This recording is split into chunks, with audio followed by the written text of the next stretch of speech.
Alors, on a vu le principe derrière les modèles de mélange. On a vu comment estimer les paramètres avec l'algorithme EM pour le curve gaussien. Dans cette capsule, ce qu'on va voir, c'est comment on compte le nombre de paramètres qu'on a dans notre modèle et on va mettre ça en lien avec la taille d'échantillon qui va être requise pour créer nos modèles.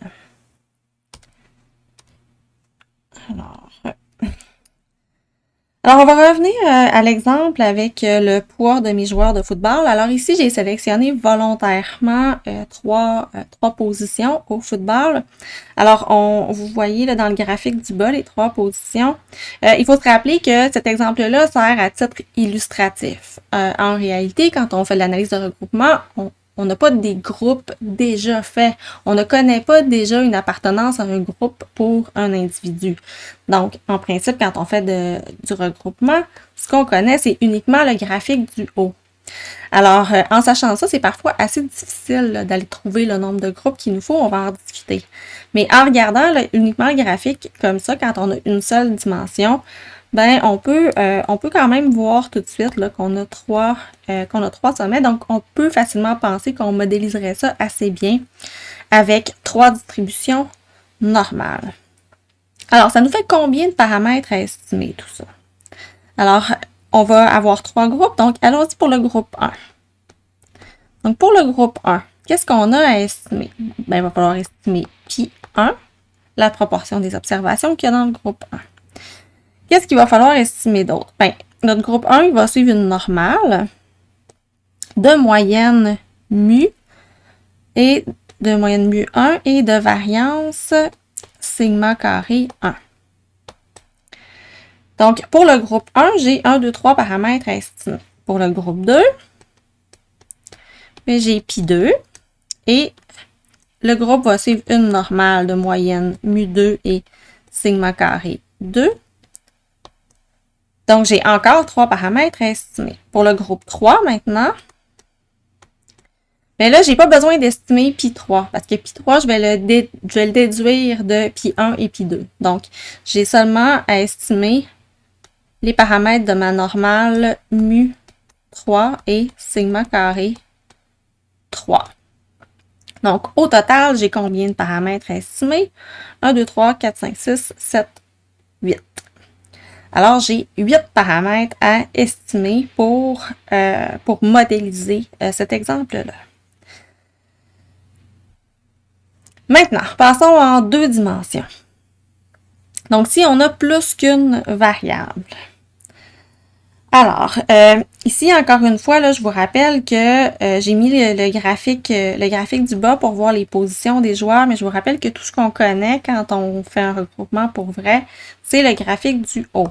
Donc, le graphique du bas, on ne le connaît pas. Ici, c'est vraiment à titre illustratif que je vous le montre.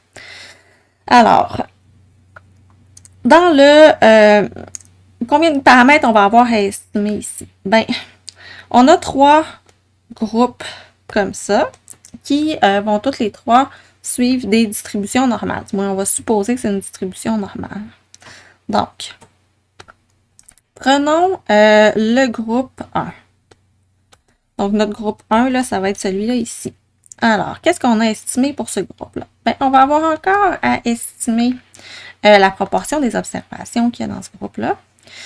Mais on va aussi, cette fois, avoir à estimer une normale, mais une normale bivariée. Donc, ma normale bivariée, elle va contenir 2 paramètres de moyenne, mu A pour la première variable et mu B pour la deuxième variable. Donc, ici, là, mon poids en livres, je vais supposer que c'est A et ma hauteur en pouces, je vais supposer que c'est ma variable B. Donc, je vais avoir 2 moyennes à estimer. Alors, par exemple, pour le groupe 1, ben mon mu A, il va se situer à peu près à 220 peut-être, et mon mu B, il va se situer autour de 75. Donc, j'ai ça à estimer. Maintenant, j'ai aussi à estimer une matrice de variance-covariance. Alors, je vais grossir ça un peu ici. Donc, ben, je vais l'appeler sigma 1, ma matrice de variance-covariance, et puis on va regarder ici qu'est-ce qu'elle contient. Sigma 1, bien, ça va être une matrice 2 par 2 qui va contenir la variance de ma première variable. Donc, sigma carré A, première variable pour le groupe 1 ici. Donc, mon mu ici, là, ce serait aussi pour le groupe 1. Donc, je pourrais ajouter l'indice 1 comme ça. Donc, sigma carré A1, sur la diagonale, ici, je vais avoir sigma carré de ma variable B. Encore une fois pour le groupe 1. Et je vais aussi devoir estimer la covariance entre les deux. Donc, on va l'appeler ici sigma A B pour la covariance entre les deux et du groupe 1.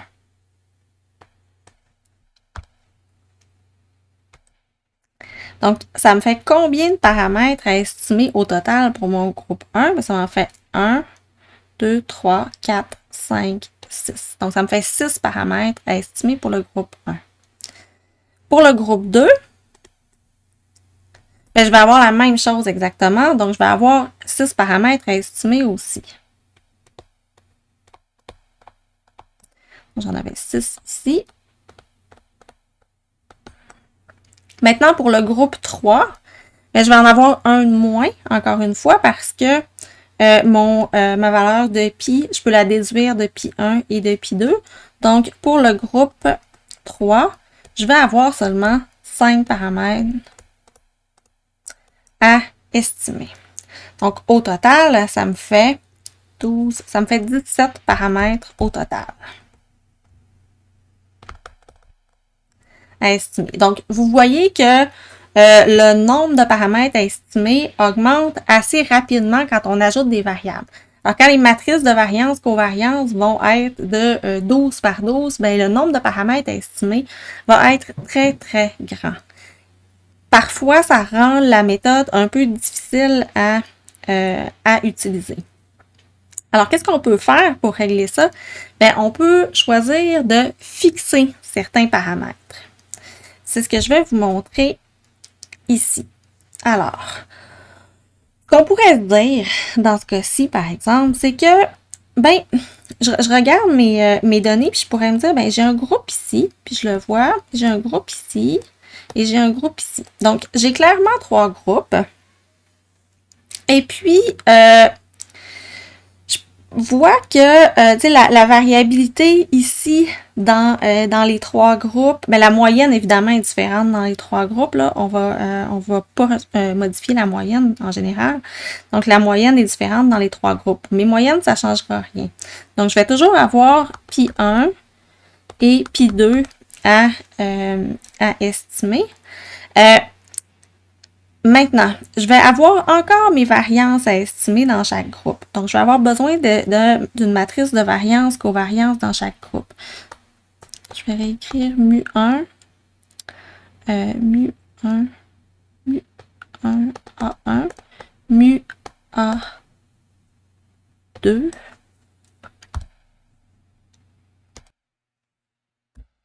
mu A1, mu B1, pardon. Pour mon premier groupe. Pour mon deuxième groupe, je vais avoir mes moyennes encore. Mu A2, mu B2, mu A3, mu B3. Alors, pour les proportions, pour les moyennes, il n'y a rien qui change. Maintenant, c'est ça, c'est pour les matrices de variance, covariance que ça va changer.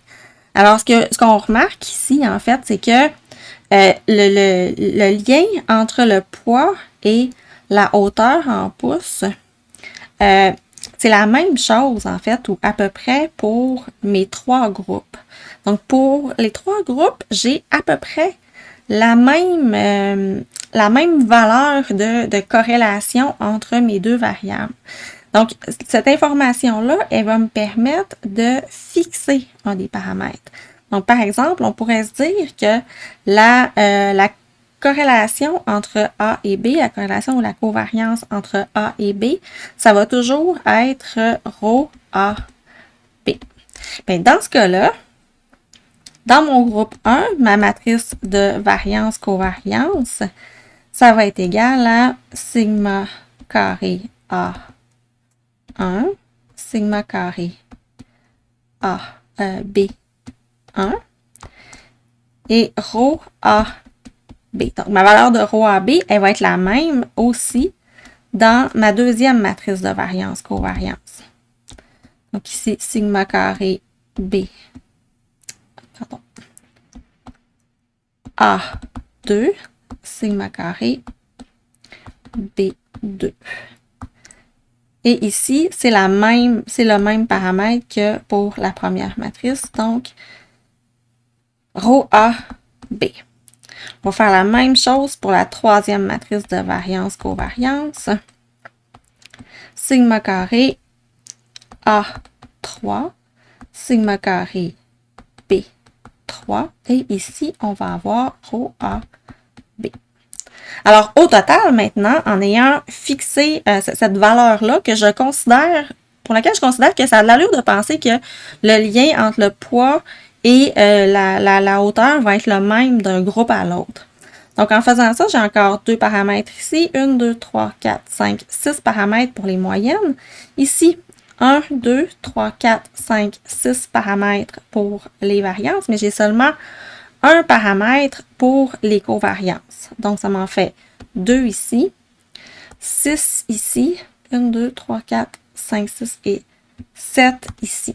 Alors, au total, j'obtiens 15 paramètres. Donc, en fixant cette valeur-là, j'ai réduit mon nombre de paramètres de 2. J'aurais pu aussi me dire, ma variabilité à l'intérieur d'un groupe, entre les groupes pour une même variable est la même.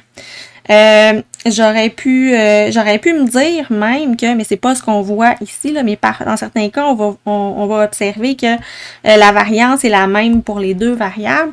Donc, si on observe des choses comme ça dans les données, ou si on peut faire des hypothèses comme ça, on va réussir à réduire le nombre de paramètres dans notre jeu de données, dans notre modèle. Alors, maintenant, comment on va faire ça de façon un petit peu plus pratique? Donc, en pratique, on va utiliser en général des librairies pour faire ça. Et moi, ce que je vous suggère, c'est d'utiliser la librairie MCLUST. Et je vous recommande d'aller lire l'article qui est associé à cette librairie-là pour bien comprendre comment ça fonctionne. Ici, je vous en fais un petit résumé. Alors, dans cette librairie-là, ils font une reparamétrisation de sigma, des matrices de variance-covariance. Donc, la matrice de variance-covariance de chaque groupe va être décomposée comme ça, de façon à ce que lambda ici, ça va être un scalaire qui va contrôler le volume. A, ça va être une matrice diagonale qui va contrôler la forme. Donc, A, c'est ce qui va faire en sorte que parfois, si A est tout simplement absente ou si c'est une matrice identité, donc mon A va faire en sorte que ça va être un rond ou, si mon A a une structure un peu différente, ça va me donner une ellipse. Alors, le A contrôle la forme, un cercle ou une ellipse et à quel point l'ellipse est étendue ou pas. D, c'est une matrice orthogonale qui va contrôler l'orientation. Bien évidemment, si ce qu'on a, c'est un cercle, il n'y a pas vraiment d'orientation à contrôler. Mais si ce qu'on a, c'est une ellipse, eh bien, on va avoir des ellipses qui peuvent être inclinées comme ça quand on a une corrélation positive entre les variables, mais on peut avoir une ellipse qui est orientée comme ceci pour une corrélation verticale et dans certains cas, on a aussi des ellipses qui sont complètement horizontales ou complètement verticales quand il n'y a pas de corrélation entre les deux variables. Donc, dans MCLUST, c'est comme ça qu'on paramétrise les modèles de mélange de Gaussienne. Donc, le système pour dire à la librairie quelle forme donner à nos ellipses, c'est un système à 3 lettres. La première lettre correspond au volume, donc à lambda dans la paramétrisation que j'ai présentée à la diapositive précédente. Alors, si cette lettre-là vaut un E, les volumes sont égaux entre mes différents groupes. Si on a un V, c'est que le volume est variable. La deuxième lettre est liée à la forme. Donc, est-ce que c'est un cercle avec un I? Est-ce que c'est une ellipse, mais une ellipse égale dans chaque groupe avec un E? Ou est-ce que c'est une ellipse différente pour chaque groupe avec un V? La troisième lettre va être liée à l'orientation. Donc, si on a un I, l'orientation est horizontale. Si on a un E, l'ellipse est inclinée, mais l'inclinaison est la même dans chaque groupe. Donc, ça, c'est l'hypothèse que j'ai faite lorsque j'ai voulu réduire le nombre de paramètres de mes 3 groupes là, dans une équipe de football. Donc, j'ai supposé que mon ellipse était inclinée, mais que l'inclinaison était égale dans chaque groupe. Et finalement, V, ben, l'inclinaison de l'ellipse va varier pour chacun des groupes. Ces 3 lettres-là nous donnent ce qui suit et je vous invite encore une fois à aller regarder l'article pour vraiment comprendre comment ça fonctionne. On a par exemple ici le premier... donc ici, là, la première illustration, on a le système à 3 lettres E, E, I. Alors, si on retourne précédemment, E, c'était volume égal, ici. Donc, volume égal, I, c'était un cercle et I, ben, horizontal, mais évidemment, le cercle ne peut pas être incliné. Là, donc, on ne pourrait pas avoir E, I, V comme combinaison, par exemple. Maintenant, si on regarde le deuxième, donc encore un volume égal, encore un cercle, pardon, pas un volume égal, un volume qui est variable cette fois. On a encore un cercle et évidemment, il est horizontal. Donc, la première lettre qui change, là, qui est un V, ça m'indique que le volume varie d'un groupe à l'autre. Et ainsi de suite. Donc, on peut interpréter chacune de ces images-là avec les 3 lettres, mais l'image nous aide vraiment à visualiser la chose. OK, donc ça nous fait beaucoup de choix à faire. Maintenant, pour choisir le bon modèle, bien, on va avoir quelques indicateurs pour nous aider à voir est-ce qu'on a fait la bonne paramétrisation, est-ce qu'on a bien choisi de fixer ou pas là, certaines valeurs dans notre matrice de variance, covariance. Alors, étant donné que c'est basé sur la vraisemblance, l'algorithme EM travaille avec une vraisemblance et va nous donner une vraisemblance pour le modèle qu'on a construit, bien, on peut utiliser les critères classiques comme l'AIC et le BIC qu'on va vouloir maximiser dans chaque cas. Donc, on va pouvoir tester plusieurs formes différentes et choisir la forme qui nous donne l'AIC ou le BIC le plus élevé. Alors, à quoi ça sert d'être capable de calculer un nombre de paramètres qu'on va avoir dans un modèle? Ben, en fait, en pratique, ça, la raison pour laquelle j'utilise ça personnellement, c'est pour être capable d'avoir une idée de la taille de l'échantillon dont j'ai besoin. Donc, de façon générale, il y a des règles, un peu des règles du pouce. Plus on a de paramètres à estimer dans notre modèle, bien, plus on a besoin d'un échantillon qui est grand. OK? Grand comment? Alors, je vais vous lire une première citation ici. A common question asked by researchers is, what sample size do I need for my study? Over the years, several rules of thumb have been proposed, such as 5 to 10 observations per parameter, 50 observations per variable, no less than 100, and so on. Donc, il y a plusieurs règles du pouce comme ça.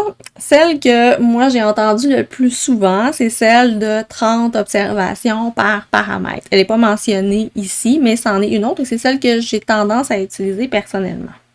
Et là, mais ici, l'auteur nous met en garde. Donc, in reality, there's no rule of thumb that apply to all situations. Et ça, c'est vrai. D'accord? Donc, ça va vraiment dépendre énormément d'une situation à l'autre, d'un modèle à l'autre. Parce qu'on peut se dire, en gros, oui, 30 observations par paramètre, ça nous donne une idée a priori. Avant d'avoir commencé notre modélisation, quand on est en train d'élaborer le problème, puis de réfléchir au problème, puis de se demander, est-ce que ça a de l'allure de penser faire une analyse de regroupement sur ces données-là? Avant même de se lancer dans le projet, on peut avoir une idée de est-ce que ça a de l'allure ou pas en comptant le nombre de paramètres et en regardant à peu près combien d'observations on a. Mais ça va dépendre énormément parce que ça ne dépend pas uniquement du nombre de paramètres, ça dépend aussi de à quel point les groupes sont bien séparés. OK? Puis ça, on ne le sait pas d'avance. Alors, je vous montre ici une deuxième citation qui confirme un peu ce que je vous raconte. Donc, it all depends on how well the classes are separated. I have done successful mixture modeling with only 30 subjects. General rules of thumbs are not worth much for mixture because results depend so much on the specifics of your situation. Donc, c'est assez difficile vraiment d'avoir une idée de ce qui est une bonne classification puis de ce qui est une mauvaise classification et du nombre de la taille de l'échantillon dont on va avoir besoin, particulièrement quand on a énormément de variables parce qu'on n'arrive pas à les visualiser. Puis, contrairement à ce qu'on va avoir quand on va faire de l'apprentissage supervisé, bien, on ne connaît pas d'avance les groupes auxquels appartiennent les gens. Donc, on ne peut pas se faire un échantillon de validation et aller vérifier nos groupes sur un échantillon de validation. Donc, on n'a pas ce genre d'outil-là. Alors, il faut énormément se fier à notre jugement. Je vais vous donner plus tard quelques trucs. D'autres outils pour vous aider à choisir le meilleur nombre de groupes, mais il n'y a pas une solution à ça. Il y a pas, c'est pas une question là qui trouve une réponse assez facilement. Donc, en résumé, ben, le nombre de paramètres on va avoir estimé avec un mélange de Gaussienne, il augmente très rapidement avec le nombre de groupes, mais aussi avec le nombre de variables, même encore plus avec le nombre de variables parce que c'est nos matrices de variance-covariance qui amènent beaucoup de paramètres à estimer. Et puis, le nombre d'observations qui sont requises est lié au nombre de paramètres. C'est lié, mais c'est pas lié directement. OK, on peut pas avoir une formule magique, mais quand même, ça nous donne une indication. Si on a plus de paramètres qu'on a de données, on le sait que ça fonctionnera pas. D'accord? Alors, je vous invite à aller lire l'article qui est lié à la librairie MCLOS pour en apprendre davantage sur le sujet.